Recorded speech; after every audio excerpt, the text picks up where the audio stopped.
साथियों, good evening, नमस्कार, राम राम, जय हिंद। साथियों, आज हम बात करने जा रहे हैं भारतीय संविधान के बारे में। भारत का संविधान एक ऐसा खूबसूरत दस्तावेज जो आज़ादी के 70 साल बाद भी उतना ही खूबसूरत जितना इसका बनने के समय था। भारतीय संविधान को बनाने में बहुत ही महत्वपूर्ण योगदान राष्ट्रीय आंदोलन और उस राष्ट्रीय आंदोलन में भाग लेने वाले महान शूरवीरों, नेताओं और साथ ही साथ संविधान सभा, जो संविधान सभा भारतीय लोगों द्वारा बनाई गई, उस संविधान सभा के 389 लोगों ने मिलकर इस भारतीय संविधान को बनाया। इसमें महत्वपूर्ण योगदान राष्ट्रीय आंदोलन का भी रहा।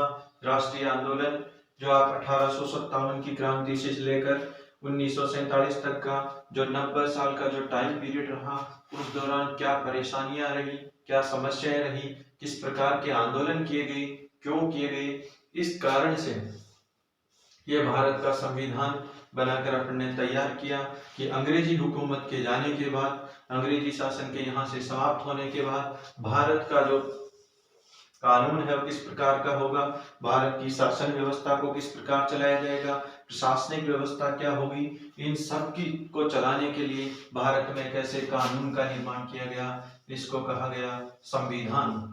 संविधान एक ऐसा अच्छा कानून, एक ऐसा अच्छा विधान, उसी को संविधान कहा जाता है। संविधान का सीधा सीधा तात्पर्य यह होता है कि किसी भी देश की शासन और प्रशासन व्यवस्था है, किसी भी देश की शासन को, वहां की प्रशासनिक व्यवस्था को कैसे चलाया जाएगा, किसके माध्यम से चलाया जाएगा, किस कानून के माध्यम से चलाया जाएगा, वही कानून है, वो देश का संविधान कहलाता है। जिस कानून से देश की शासन प्रशासन व्यवस्था रेगुलेट होती है, संचालित होती है, उसी को अपन है वो किसी भी देश का संविधान कह सकते हैं। दुनिया में यदि अपन बात करें तो अलग अलग देशों के विभिन्न प्रकार के संविधान हैं। कहीं हमें लिखित संविधान के साक्ष्य मिलता है, कहीं हमें मौखिक संविधान, या यूं कह सकते हैं कि वहाँ है परंपराएं ही है, वहाँ उस देश का संविधान कहा जा सकता है। यदि अपन ब्रिटेन की बात करें तो कहा जाता है कि ब्रिटेन का संविधान है वो अलिखित संविधान है, क्योंकि वहाँ समय के अनुसार जो जो समस्याएं आती है उसी के अनुसार है वहाँ का संविधान तैयार किया जाता है। भारत का संविधान की बात करें तो भारत का संविधान दुनिया का सबसे बड़ा लिखित संविधान है, जो आज भी उतना ही प्रासंगिक है। आजादी के अमृत महोत्सव 75 साल बाद भी आज भी उतना ही प्रासंगिक, उतना ही गुणवत्तापूर्ण, उतना ही योग्य भारत का संविधान है, जिसको भारत को संविधान को आज हम मान रहे हैं। उसकी शुरुआत 26 नवंबर को अपन ने यह संविधान 26 नवंबर 1949 को इस संविधान को बनाकर तैयार कर दिया था। वो संविधान सभा के 389 लोगों की एक फौज थी, जिसने भारत के लिए एक खूबसूरत दस्तावेज, एक ऐसा डॉक्यूमेंट तैयार किया। दुनिया के विभिन्न संविधानों का अध्ययन करने के बाद एक ऐसा बहुत ही खूबसूरत दस्तावेज हमारे भारतीय लोगों के सामने पेश किया, जिसको कहा गया संविधान।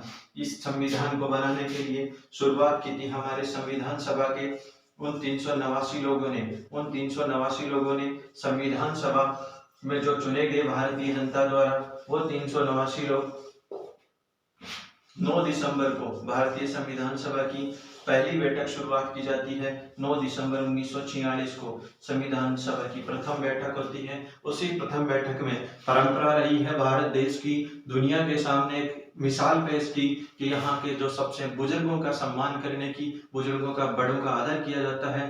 तो भारतीय संविधान सभा में 389 लोगों में सबसे जो वयोवृद्ध व्यक्ति थे डॉक्टर सच्चिदानंद सिन्हा। डॉक्टर सच्चिदानंद सिन्हा को भारतीय जो संविधान सभा है उस संविधान सभा का अस्थायी अध्यक्ष बनाया गया।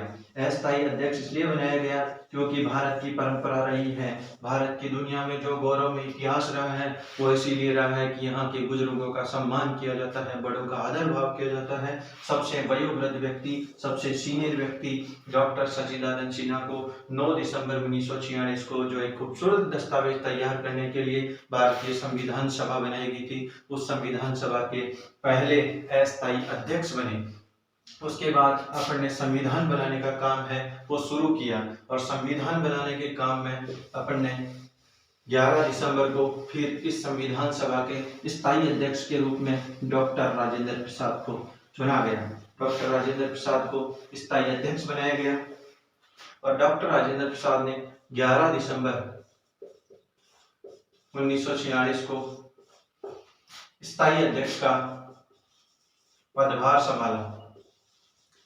स्थायी अध्यक्ष डॉक्टर राजेंद्र प्रसाद, यही डॉक्टर राजेंद्र प्रसाद आगे चलकर भारत के प्रथम राष्ट्रपति के रूप में आसीन होते हैं और यही डॉक्टर राजेंद्र प्रसाद 26 जनवरी 1950 को भारत के प्रथम निर्वाचित राष्ट्रपति बनते हैं, क्योंकि भारत को गणतंत्र इसी दिन से माना जाता है, क्योंकि भारत के प्रथम राष्ट्रपति डॉक्टर राजेंद्र प्रसाद ने इसी दिन है वो शपथ ली। इसीलिए हम प्रतिवर्ष आज भी 26 जनवरी को गणतंत्र दिवस के रूप में मनाते हैं। आपको मैं बता दूं कि दुनिया में लोकतंत्र, गणतंत्र और राष्ट्रतंत्रात्मक व्यवस्थाएं विद्यमान है। भारत में लोकतंत्र के साथ साथ गणतांत्रिक व्यवस्था भी है, क्योंकि यहाँ का जो सर्वोच्च पद है और भारत में जो सर्वोच्च पद है वो राष्ट्रपति का है। भारत का प्रथम नागरिक है वो निर्वाचन के माध्यम से चुना जाता है। निर्वाचन होता है वो निर्वाचन अप्रत्यक्ष रूप से होता है। भारत में जो भारतीय लोगों द्वारा चुने हुए प्रतिनिधि है वो प्रतिनिधि भारत के राष्ट्रपति का निर्वाचन करते हैं। प्रत्येक 5 साल बाद राष्ट्रपति का निर्वाचन होता है और भारत में भारतीय संविधान में कहीं भी ऐसा उल्लेख नहीं है कि भारत का राष्ट्रपति है वो कितनी बार चुना जाएगा। यही डॉक्टर राजेंद्र प्रसाद भारत में 2 बार के कार्यकाल के लिए राष्ट्रपति चुने गए थे। आज तक के कार्यकाल में केवल डॉक्टर राजेंद्र जी प्रसाद ही हैं जो भारत में 2 बार राष्ट्रपति रहे। अब हम बात करें भारतीय संविधान की बात कर रहे थे। भारत का एक क्रमिक रूप से संवैधानिक विकास हुआ। उसी क्रमिक विकास में यदि अपन बात करें तो शुरुआत करते हैं आज हम भारतीय संविधान की प्रस्तावना से। भारतीय संविधान की प्रस्तावना भारत का एक ऐसा खूबसूरत दस्तावेज जिसको देखते ही ये पता लगाया जा सकता है कि प्रस्तावना में क्या तथ्य हैं, क्या मूल्य हैं, क्या उद्देश्य हैं। क्योंकि प्रस्तावना है वो हमें यह बात उपलब्ध करवाती है, पहली बात कि जो संविधान है उसका स्रोत क्या है। संविधान के स्रोत के बारे में जानकारी देने वाली प्रस्तावना से हमें यह पता चलता है कि संविधान का स्रोत क्या है, किस स्रोत के माध्यम से है वो संविधान को लिखा गया है, किस स्रोत के माध्यम से संविधान को बनाया गया है, बनाने वाले लोग कौन थे, ये सारी जानकारी देने वाली प्रस्तावना या जिसको अपन उद्देशिका कहते हैं। यही उद्देशिका हमें प्रस्तावना के बारे में जानकारी उपलब्ध करवाती है। अंग्रेजी में इसी को प्रीएम्बल कहा जाता है। ये संविधान के स्रोत के बारे में जानकारी देती है, साथ ही साथ हमें यह भी बताती है कि संविधान के क्या लक्ष्य होंगे, क्या उद्देश्य होंगे, क्या मूल्य होंगे। इन सब के बारे में, मूल्यों के बारे में बताती है। संविधान के क्या उद्देश्य हैं, उन उद्देश्यों के बारे में हमें भारतीय संविधान की प्रस्तावना बताती है। और साथ ही साथ यह भी बताती है कि भारत का संविधान है वो कब लागू हुआ, इसके लागू होने की तिथि का अंकन भी, लागू होने के बारे में भारतीय संविधान की प्रस्तावना हमें बताती है कि भारत का संविधान है वो किस तारीख को लागू हुआ, किस दिनांक को लागू हुआ, क्या समय था। ये सारी जानकारी है हमें भारतीय संविधान की प्रस्तावना बताती है। तो आइए आज हम इस खूबसूरत दस्तावेज के बारे में, डॉक्यूमेंट के बारे में पढ़ें कि भारत के संविधान की प्रस्तावना हमें क्या कहती है, क्या बतलाती है। तो शुरुआत करते हैं कि हमने कहा कि भारत के संविधान की प्रस्तावना हमें यह बताती है कि संविधान का स्रोत क्या है, संविधान को किन लोगों ने मिलकर बनाया। तो भारतीय संविधान की प्रस्तावना आज विद्यालयों में, सरकारी विद्यालयों में प्रेयर में वाचन करवाई जाती है, प्रार्थना सभा में, कि प्रत्येक वो भारत का नागरिक, वो नौनिहाल, वो बच्चा ये जान सके कि भारत का संविधान किस परिस्थितियों में बना था, क्या प्रस्तावना के मूल्य रहे थे, किन लोगों ने बनाया था। इसीलिए राजस्थान की बात करें या पूरे हिंदुस्तान की बात करें, तो आज प्रस्तावना से प्रत्येक व्यक्ति वाकिफ है, जानता है कि प्रस्तावना क्या है, क्यों हमें पढ़ाया जा रहा है, क्यों हमें समझाया जा रहा है। इसी प्रस्तावना के बारे में हम बात करें तो शुरुआत होती है, हम भारत के लोग, we are the people of India. हम भारत के लोग क्या करते हैं, हम भारत के लोग क्या बनाना चाहते हैं। ये कौन कह रहा है, ये भारतीय लोग कह रहे हैं। उस संविधान को लिखने वाले लोग कह रहे हैं कि जो संविधान लिखा गया है वो केवल महज 389 लोग नहीं थे, पूरे हिंदुस्तान के रहने वाले लोग का इसमें शामिल है, पूरे हिंदुस्तान के लोगों की इसमें राय शामिल है। हम भारत के लोग क्या बनाना चाहते हैं, भारत को एक संपूर्ण प्रभुत्व संपन्न, भारत को एक ऐसा राष्ट्र बनाना चाहते हैं जो संपूर्ण प्रभुत्व संपन्न हो, संपूर्ण प्रभुत्व संपन्न, सोवरजन राष्ट्र इसको कहा जाए, संपूर्ण प्रभुत्व संपन्न। संपूर्ण प्रभुत्व संपन्न का तात्पर्य यही होता है कि आंतरिक और बाह्य रूप से, यानी न तो आंतरिक रूप से और न ही बाहरी रूप से ऐसी कोई सत्ता हो जो हमारे ऊपर नियंत्रण बनाए, हमारे ऊपर दबाव बनाए, हम अपना स्वतंत्र रूप से निर्णय ले, हम हमारी समझदारी से काम ले। इसी को सोवरजन या संपूर्ण प्रभुत्व संपन्न कहा गया। साथ ही साथ फिर आता है समाजवादी। ये समाजवादी शब्द है, हमने बाद में जो संविधान में 42वां संविधान संशोधन हुआ 1976 में, उसके माध्यम से जोड़ा। भारत हमेशा से समाजवादी राष्ट्र रहा है। समाजवाद का तात्पर्य होता है कि जो पूंजी होती है उस पूंजी का इस प्रकार बंटवारा किया जाए कि प्रत्येक व्यक्ति तक जो उत्पादन के संसाधन है उनका वितरण हो। गरीब है वो गरीब नहीं रहे और अमीर है वो और अधिक अमीर नहीं हो, बल्कि सबको समान रोजगार मिले, सबको समान शिक्षा मिले, सभी को जो संसाधन है उत्पादन के उनका बंटवारा है समान रूप से किया जाए। समाजवाद हमने साम्यवाद को नहीं अपनाया, हमने लोकतांत्रिक समाजवाद को अपनाया। और लोकतंत्र का तात्पर्य यही होता है कि जिसमें जनता शासन करती है और जनता के द्वारा ही शासन किया जाता है और जनता पर ही शासन किया जाता है, उसी को लोकतांत्रिक व्यवस्था कहा गया है। इसमें पूंजी का बंटवारा, यानी जो निजी संपत्ति है, निजी संपत्ति का है वो समाप्ति की बात की जाती है, निजी संपत्ति की। यही आपका समाजवाद होता है। और समाजवाद को अपन ने 42वें संविधान संशोधन 1976 के माध्यम से अपनाया, कॉन्स्टिट्यूशनल अमेंडमेंट 42, इसके तहत समाजवाद। उसके बाद कहा गया भारत को एक संपूर्ण प्रभुत्व संपन्न समाजवादी पंथ निरपेक्ष। पंथ निरपेक्ष का तात्पर्य होता है, पंथ निरपेक्ष अभिप्राय है कि भारत में, भारत के संविधान की यही खूबसूरती है, भारत के लोकतंत्र की यही खूबसूरती है कि भारत में पंथ निरपेक्षता को अपनाया, सेकुलर स्टेट को अपनाया, जिसका तात्पर्य होता है कि भारत में विभिन्न धर्म, विभिन्न संप्रदाय, जाति के लोग एक साथ रहते हैं, लेकिन यहाँ किसी भी प्रकार का भेदभाव नहीं किया जाता, न ही किसी एक धर्म को बढ़ावा दिया जाता है और न ही किसी एक धर्म को नीचा दिखाने का प्रयास किया जाता है। यही भारतीय लोकतंत्र की खूबसूरती है। इसी को आज हम देख रहे हैं हिंदुस्तान में कि पंथ निरपेक्ष का तात्पर्य है कि भारत है वो सभी लोगों के साथ, भारत का संविधान है वो सभी धर्मों के साथ समान रूप से आदर करेगा, सभी धर्मों के साथ समान व्यवहार करेगा, न तो किसी एक धर्म को नीचा दिखाएगा और न ही किसी धर्म को बढ़ावा देने का प्रयास करेगा, बल्कि सभी धर्मों के साथ समान भाव से, समभाव से व्यवहार करेगा। इसी को पंथ निरपेक्ष कहा गया। हम भारत के लोग भारत को एक संपूर्ण प्रभुत्व संपन्न समाजवादी पंथ निरपेक्ष। इसके बाद आता है लोकतंत्रात्मक। लोकतंत्र की स्थापना, लोकतंत्रात्मक व्यवस्था की स्थापना करेंगे। लोकतंत्र का अभी हमने चर्चा की है कि लोकतंत्र का तात्पर्य भी यही होता है कि लोकतंत्र है, लोकतंत्र में जनता का शासन होता है, जनता भागीदार होती है। लोकतंत्रात्मक व्यवस्था, लोकतंत्रात्मक व्यवस्था, लोकतंत्र में जनता का शासन, जिसमें जनता शासन करती है। और किस पर शासन करती है? जनता पर ही शासन किया जाता है। और किसके द्वारा किया जाता है? जनता द्वारा ही किया जाता है। इसी को कहा गया लोकतंत्र, जिसमें प्रत्येक व्यक्ति को वोट डालने का अधिकार होता है। आपको बता दें कि भारत में वर्तमान में प्रत्येक वो व्यक्ति जो 18 साल की उम्र का है, उसका मतदाता सूची में नाम जुड़ा हुआ है, वो लोकतांत्रिक व्यवस्था में भाग लेता है, वोट डालता है और उसके माध्यम से अपनी सरकार को चुनता है जो उस पर शासन करती है। और उसके बाद भारत में एक ऐसी खूबसूरत व्यवस्था है कि यदि वो सरकार को बदलने का भी उसको अवसर मिलता है। और प्रत्येक 5 साल सरकारें हैं, वो बदलती है और वो भारतीय जनता के द्वारा ही इसको बदला जाता है। लोकतंत्रात्मक गणराज्य बनाने के लिए गणराज्य का तात्पर्य यह होता है कि भारत में जो सर्वोच्च पद होगा, भारत में जो सुप्रीम पद होगा, वो चुनाव के माध्यम से चुना जाएगा, वंशानुगत नहीं होगा। इसी को गणराज्य कहा गया है। गणराज्य का तात्पर्य है कि भारत का जो सर्वोच्च पद, और सर्वोच्च पद की यदि अपन बात करें तो भारत में जो सर्वोच्च पद है वो राष्ट्रपति का है, और राष्ट्रपति है भारत में निर्वाचन के माध्यम से, चुनाव के माध्यम से चुना जाता है। वो चुनाव है अप्रत्यक्ष रूप से होता है। अप्रत्यक्ष कैसे?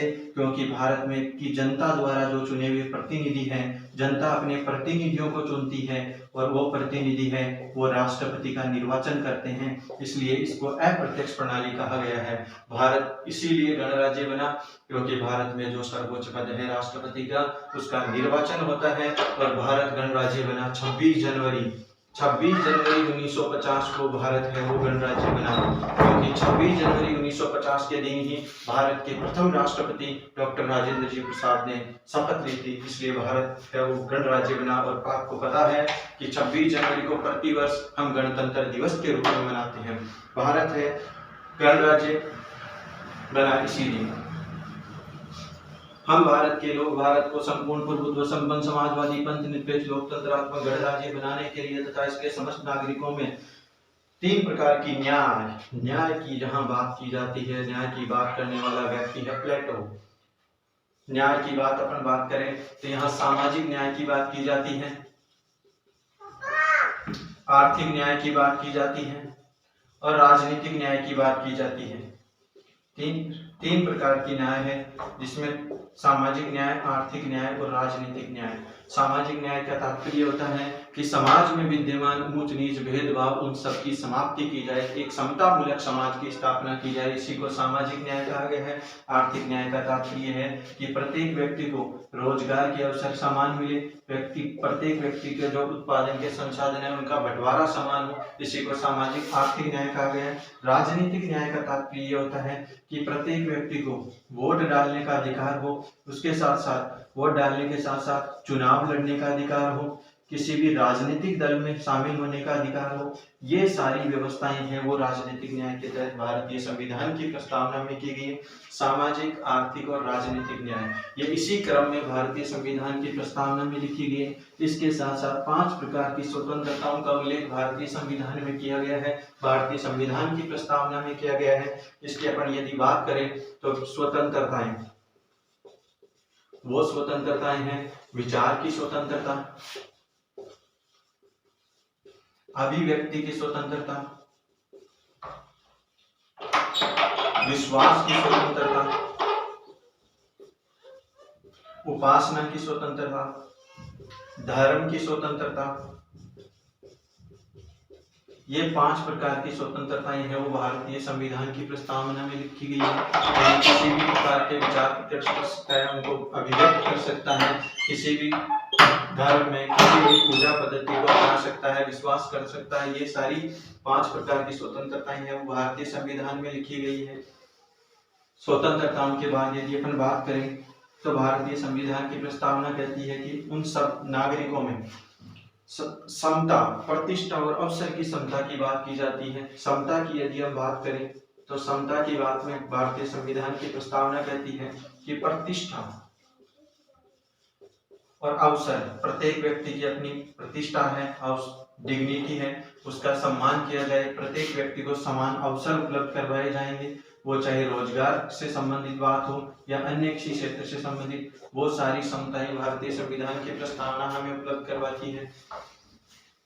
प्रतिष्ठा और इसकी समता तथा उन समस्त नागरिकों में, भारत के जितने भी नागरिक हैं उनको प्रतिष्ठा की समानता, अवसर की समानता। इसके साथ साथ कहा गया है कि राष्ट्र की एकता और अखंडता, जो भारत एक राष्ट्र है उसकी एकता, शब्द दोनों में सुनने में एक से लगते हैं, एकता और अखंडता। ये अखंडता शब्द भी हमने बाद में जोड़ा है भारतीय संविधान में। माइनर डिफरेंस है, दोनों में एक मामूली अंतर है। एकता का तात्पर्य होता है कि भारत में वो एक जगह रखा जाए, एकजुट रखा जाए, भारत के विभिन्न राज्य हैं वो एकजुट रहे। जबकि अखंडता का तात्पर्य यह होता है कि भारत के टुकड़े न होने दिया जाए, भारत को खंडित न होने दिया जाए, इसको अखंडता कहा गया है। तो भारत को एकता और अखंडता में पिरोए रखा जा सके, भारत की एकता और अखंडता और ऐसी सुनिश्चित करने वाली बंधुता भाईचारे की बात की गई है कि ऐसी सुनिश्चित करने वाली बंधुता को बढ़ाया जाए, ऐसे भाईचारे को बढ़ाया जाए, भाईचारे को बढ़ाया जाए। ये भारतीय संविधान की प्रस्तावना कहती है कि एकता, अखंडता और भाईचारे को बढ़ाने के लिए हम क्या कर रहे हैं, एक ऐसा संकल्प ले रहे हैं, एक ऐसा दृढ़ संकल्प कर रहे हैं। दृढ़ संकल्पित होकर कौन किसकी बात कर रहे हैं, जो संविधान बनाने वाली सभा है, जो संविधान सभा है, वो कह रही है कि दृढ़ संकल्पित होकर आज इस संविधान सभा में हम इस संविधान को तारीख 26 नवंबर 1949 को, आज तारीख 26 नवंबर 1949 को इस संविधान को क्या करते हैं, अंगीकृत करते हैं, अधिनियमित करते हैं और आत्मा अर्पित करते हैं। अंगीकृत, अधिनियमित और आत्मा अर्पित। अंगीकृत का मतलब होता है कि स्वीकार करते हैं। इस संविधान को आज 26 नवंबर 1949 को हम स्वीकार करते हैं, अधिनियमित लागू करते हैं। और आत्मा अर्पित का मतलब है हम इस संविधान को हृदय से अपनाते हैं, हृदय से अपनाते हैं। यदि हिंदी दिनांक की बात करें तो मिति मार्गशीर्ष शुक्ल सप्तमी विक्रमी 2006 को इस संविधान को हम स्वीकार करते हैं, अपनाते हैं, लागू करते हैं, ऐसा भारतीय संविधान की प्रस्तावना में कहा गया है। अब यदि अपन बात करें, ये भारतीय संविधान की हूबहू भाषा है। अब अपन बात करें कि भारतीय संविधान की प्रस्तावना से और क्या क्या जानकारियां हमें मिलती हैं। यदि भारतीय संविधान में संशोधन की बात करें, कुछ विवाद है भारतीय संविधान में संशोधन से संबंधित, तो बात करें तो फर्स्ट विवाद यह आया कि 1960 में, जिसको नाम जाना जाता है बेरूवाड़ीवाद। बेरूवाड़ीवाद में ये कहा गया कि भारतीय संविधान की जो प्रस्तावना है वो भारतीय संविधान का भाग नहीं है। बात कर रहे हैं कौन से वाद में, बेरूवाड़ीवाद में कहा गया कि ये भाग नहीं है, भारतीय संविधान की प्रस्तावना का भाग नहीं माना गया। फिर आता है दूसरा केशवानंद भारती बनाम केरल राज्यवाद। 24 अप्रैल 1973 को दूसरा वाद आता है, जिसमें 13 जजों की पीठ बैठती है और वह कहा जाता है कि भारतीय संविधान की प्रस्तावना वो संविधान का भाग भी है, संविधान का भाग है। और इसमें इसी केशवानंद भारती बनाम केरल राज्यवाद में कहा गया, मूल ढांचे की अवधारणा दी गई, इसको बेसिक स्ट्रक्चर कहा गया। मूल ढांचे की अवधारणा इसी केस में आती है, मूल ढांचे की अवधारणा। केशवानंद भारती बनाम केरल राज्यवाद में मूल ढांचे की अवधारणा आती है, जिसमें कहा गया कि संविधान के कौन कौन से पार्ट मूल ढांचे में होंगे, बेसिक स्ट्रक्चर होंगे, इसकी समय समय पर न्यायपालिका व्याख्या करेगी। साथ ही फिर आता है तीसरा, जिसमें भारतीय संविधान की जो प्रस्तावना है उसमें 42वें संविधान संशोधन के माध्यम से, 42वां कॉन्स्टिट्यूशनल अमेंडमेंट के माध्यम से 1976 में भारतीय संविधान की प्रस्तावना में 3 नए शब्दों का समावेश किया गया, 3 नए शब्दों को जोड़ा गया, जिसमें समाजवादी, जिसकी अपन ने चर्चा की, समाजवादी, पंथ निरपेक्ष,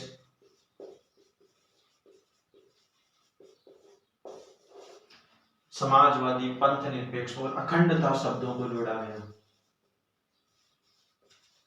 ये 3 नए शब्द है भारतीय संविधान की प्रस्तावना में 42वें संविधान संशोधन 1976 के माध्यम से जोड़े गए। और आज तक केवल प्रस्तावना में एक बार संशोधन हुआ है, केवल एक ही बार है वो संशोधन किया गया है। इसके बाद ये भारतीय संविधान की प्रस्तावना से संबंधित कुछ विवाद रहे, साथ ही साथ भारतीय संविधान की प्रस्तावना को कुछ लोगों ने अलग अलग नामों से पुकारा है, जिनकी अब हम चर्चा करें। भारतीय संविधान की प्रस्तावना को N.A. पालकीवाला, भारतीय संविधान विशेषज्ञ जानकार भारत के संविधान के N.A. पालकीवाला ने कहा है कि भारतीय संविधान की प्रस्तावना है, भारतीय संविधान की प्रस्तावना है, ये संविधान का परिचय पत्र है।